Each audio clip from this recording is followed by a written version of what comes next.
El-Yunusi, the 5-star skiller, could get the win right here, and he does so. El-Yunusi getting us into the finals of the Europa League. Hey, assistant coach, how are you doing? It is me, Johnny Sports, and welcome back to the Crystal Palace career mode. Guys, this is the season finale. This episode will contain the last matches in the BPL, the finale against Manchester City in the EuroLeague, and also the finale in the FA Cup against Arsenal. And right here you can see Poulsen is lacking 4 goals in order to be the top scorer of the BPL, but that is obviously not our concern right now. We have to play against Spurs in the BPL, and then 3 days later we will have to play against Arsenal in the FA Cup final. And in this game against Spurs, I played my first team, and that means 3 days later I will have to play my reserves in the FA Cup final, because only 3 days after that we have to play the game against Manchester City in the finale of the EuroLeague, and that is much more important than winning the FA Cup in my opinion. But we start off this match against Tottenham right here, and I hope you guys saw the pass from Tufan to Zaha, which was an offside goal in the end. But now Zaha with the skills, passing it over into the middle. Dwight Gale could score right here, gets past the keeper, and he does get the goal for our team. 1-0 for Crystal Palace. And guys, 1-0 wasn't enough. Ozan Tufan on the ball, passing it to Gale. Gale to Højbjerg. Højbjerg to Redmond, who does see Poulsen making a run. And it's 2-0 for Crystal Palace in this immensely important game. Because if we win this one, we are pretty much through to get into the Champions League spot. And you can see Poulsen missing a sitter right there, and now it's a chance for Spurs, but Ozan Tufan clears it right on the line. But they are pushing forward in the 90th minute to get a goal in. Redmond with the header, now Gale on the ball passing it, but that was a horrible pass. Paulinho trying to lift the ball once again into the penalty area, but Moore gets to it, and it's done. 2-0 against Spurs, and now it's time to concentrate on to the next game, because we have to play against Arsenal, and there's only 2 days between these matches, and we are playing our reserves in order to have a fit team against Manchester City. And Manchester City also in the league are right behind us. We have a 5-point lead, but still they have 1 game less than us, so we are not through yet. And this game starts off against Arsenal in the Wembley Stadium. Crystal Palace will try their best to get another win, and I wasn't really confident in this one because I had to play my reserves team, and you can see there are players like Dzeko, Sanchez, Wilshere, Ramsey.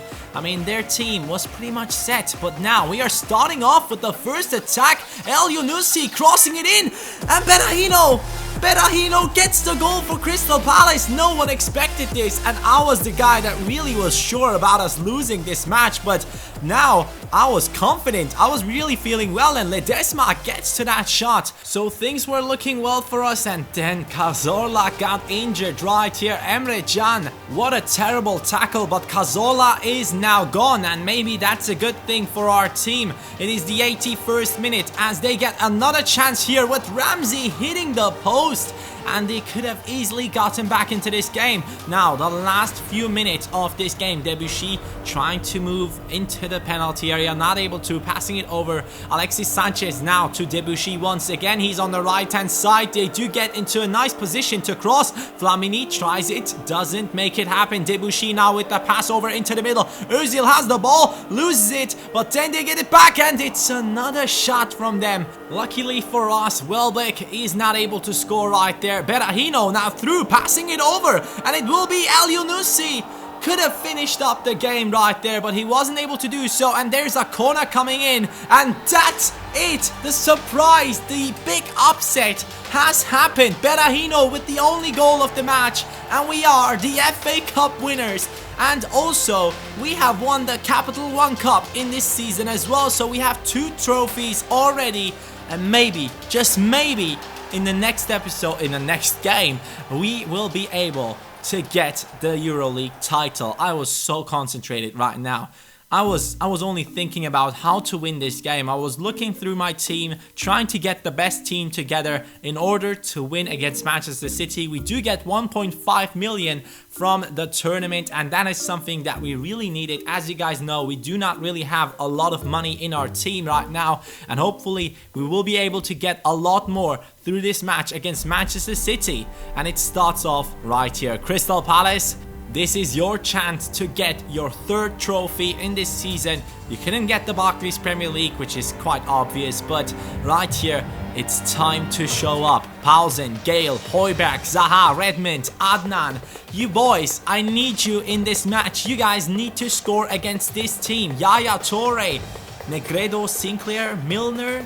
That doesn't look too good right there. So maybe there was a chance of us winning against Manchester City. Paulsen gets a perfect pass right here, but he does shoot way too fast. Should have cut back and then taken the finesse shot, but I decided not to. Now it's City's turn. Milner with the pass to Yaya Toure, and he gets a big chance, but more with the save of a century, and that was so important for our team. Now we are trying to get the ball away right here. Negredo on the ball, passing it to Vidal, and there is a penalty for City. What just happened? I couldn't see what happened right there. Vidal will take it for them. Speroni, come on man, step up, big time. Nope. We conceded. It's 1-0 for Manchester City, even though we were the better team in my opinion in this first half. But then this happened. Rekic loses the ball. Paulsen would have been through. That should be a red card. Ref, give him the red card and give us a nice free kick right here. Rekic gets a yellow card. Paulsen was through on goal. What the fuck, referee? And on top of that, Caballero gets to the perfect free kick right there. Wow, the team morale was down at this point. Redmond now pushing forward one last time, passing it to Paulsen. Could this be it? 45th minute. He does the skills and then the shot going past the goal. And on top of that misery, we do get an injury. It is Flanagan who has to go out, and Emre Can will join in on the right back position because we don't really have a right back on the bench at this point. Berahino and Williams joining in as well, and maybe now it's the time to score a goal and get through to the extra time. But no, it's done. Man, I was so upset. I was really so upset after this one. Just like Moore right here, I was in the same position basically, and what a loss that is. But still, we do get around £2 million onto our budget. But I really wanted to win the EuroLeague, man. That was a big goal of mine for this season. That was actually the only goal I had. I really didn't care about the FA Cup and the Capital One Cup too much.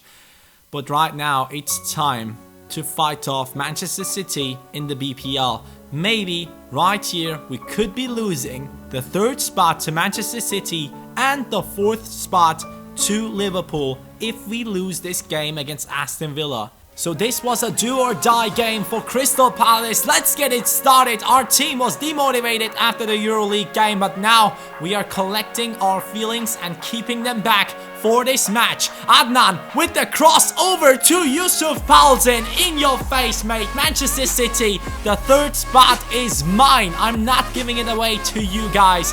If I would lose the third spot to Manchester City right here, I would cry because they have beaten us in the EuroLeague and they cannot beat us in the BPL as well. Right here, another corner coming in, and Engels, the big centre back, heading it in. So 2 headers in this match. I don't give a shit. Seriously, I just want to get the win in this one. Berahino gets through and he gets his own goal as well. What a mistake by the goalkeeper, by the way. 3-0, and that was a shot that he definitely should have gotten to. But Dwight Gale joining into the game with a lot of other players who just need to hold on to this lead.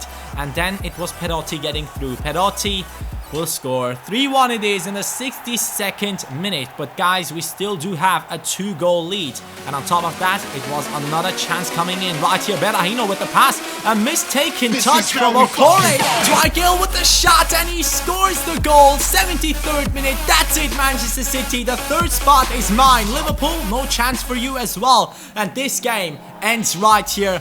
And this has been an amazing season in the BPL. Crystal Palace ending up in 3rd place. What a season this was. Chelsea in first place with 27 wins, 90 points. Amazing season for them, but look at Manchester City. Liverpool caught up to them and Manchester City has to play in the EuroLeague once again. Only if the EuroLeague winner is not getting into the Champions League, which is a rule that got implemented in real life, but I don't think that it is in FIFA already, so I'm hoping that they drop down to the EuroLeague right there. But enough about that. We are getting 11 million from the Barclays Premier League, and that will help us big time. This is the squad report at the end of the season, guys. Let's take a look at which players grew the most. Engels +3, Adnan not growing too much, Ozan Tufan now a 77 rated player, +4 in this season, Redmond 80 rated, Højbjerg got +4.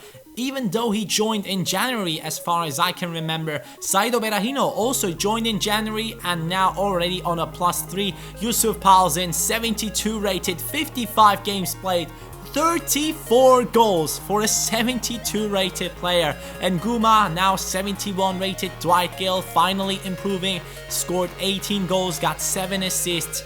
And on top of that we have Jonathan Williams +2, Bolasi +1 and Manuel Ledesma +4. He's now 73 rated. That is insane for a goalkeeper to grow at a young age. That really happens rarely. And Flanagan only going up by +1, which I really didn't like. But now we are spending 7.6 million on a 5-star scout. Yes, we are looking to get a couple of more seasons out of this career mode. And guys, if you smash the like button hard enough, we might continue with this career mode until you guys don't want to see it anymore. But I feel like a lot of you guys do enjoy this, and I do certainly enjoy it so much. Seriously, I'm addicted to this career mode and I enjoy it more than Junior FC. Could you believe it? That is insane. But Crystal Palace in the new season will have a budget of 18 million and 90k in the wage budget. So we have a lot of money to spend into new players. I'm really looking forward to your suggestions in the upcoming transfer window. These are the objectives for the upcoming season. Qualify for the EuroLeague? Nah mate, I'm qualifying for the Champions League once again. I will be requesting funds at the start of the season and I was looking for new talents and I saw this guy, 18 years old. Look at his stats. He looks insane. How good is this guy? And I really wanted to get him into my team. He's a right back, so he would be coming for Flanagan, but I asked this team how much they would like to have for him and they want to have around 22 million. Holy fuck. And guys, I really hope you enjoyed this episode. Take care, smash the like button, and peace.